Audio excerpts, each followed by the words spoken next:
50-30-20 thumb റൂളുകൾ എങ്ങനെ ഒരു conservative നിക്ഷേപകൻ തയ്യാറാക്കേണ്ടത്? 50-30-20 എന്നുള്ള തമ്പ് റൂളിലേക്ക് വരുമ്പോൾ നോർമലി അവർ പറയുന്നത് 50% is for your basic expense, your needs and basic expenditure, and 30% is for your wants, അല്ലെ, നമ്മുടെ കുറച്ചും കൂടെ അസ്പിറേഷണൽ ആയിട്ടുള്ള കാര്യം. ഇപ്പം നമുക്ക് ഫോൺ ചേഞ്ച് ചെയ്യണം, അല്ലെങ്കിൽ നമുക്ക് ട്രാവൽ ചെയ്യണം, അങ്ങനെ കുറച്ചും കൂടെ ബേസിക്കിന് മുകളിലുള്ള കുറച്ച് കാര്യങ്ങളെക്കുറിച്ചാണ് നമ്മൾ 30% പറയാറുള്ളത്. ബാക്കി 20% യു നീഡ് ടു സേവ്. ഇതൊരിക്കലും ഒരു കൺസർവേറ്റീവ് ഇൻവെസ്റ്റർക്ക് പറഞ്ഞിട്ടുള്ള ഫോർമുല അല്ല. ഇത് 20% സേവിങ്ങിലൂടെ നമ്മൾ ഉദ്ദേശിക്കുന്നത് നമ്മുടെ ഫ്യൂച്ചറിൽ വരുന്ന 100% എക്സ്പെൻസ് നമുക്ക് മീറ്റ് ചെയ്യാൻ പറ്റണം.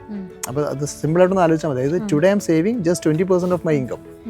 This 20% of my income should be sufficient to take care of my 100% expense in the future, അല്ലേ? അപ്പോൾ അത് കുറച്ചൊരു അഗ്രസീവ് മോഡിൽ ഇൻവെസ്റ്റ് ചെയ്താൽ മാത്രമേ ഈ 20% സേവിങ്സ് നമുക്ക് സഫിഷ്യൻ്റ് ആയിട്ട് വരികയുള്ളൂ. അപ്പോൾ അല്ല, നമ്മളൊരു കൺസർവേറ്റീവ് മൈൻഡിൽ പോകുന്ന ഒരാളെ സംബന്ധിച്ചിടത്തോളം ഒരിക്കലും ഈ 20% കൊണ്ട് നമ്മുടെ 100% മീറ്റ് ചെയ്യാൻ പറ്റില്ല. അപ്പോൾ അവർ എപ്പോഴും 30% അല്ലെങ്കിൽ 40% വരെയും സേവ് ചെയ്യേണ്ടതായിട്ട് വരും. അപ്പോൾ അവിടെയാണ് ഈ കൺസർവേറ്റീവ്സും ഫ്യൂച്ചറിൽ കോംപ്രമൈസ് ചെയ്യേണ്ടി വരുന്നത് ഞാൻ നേരത്തെ പറഞ്ഞത്. അപ്പോൾ ഒരിക്കലും ഈ 20% കൊണ്ട് നമുക്ക് ഒരിക്കലും 100% മീറ്റ് ചെയ്യാൻ പറ്റില്ല. അപ്പോൾ ദേ ഷുഡ് ബി ഒരു 30% അല്ലെങ്കിൽ 35% അല്ലെങ്കിൽ ക്ലോസ് ടു 40% സേവ് ചെയ്ത് വെച്ചാൽ മാത്രമേ ആ കൺസർവേറ്റീവ് ഇൻവെസ്റ്റ്മെൻറ്റിൽ നിന്ന് ജനറേറ്റ് ചെയ്യുന്ന റിട്ടേൺസ് വഴി അവരുടെ ഫ്യൂച്ചർ എക്സ്പെൻസ് അവർക്ക് മീറ്റ് ചെയ്ത് പോകാൻ പറ്റുകയുള്ളൂ.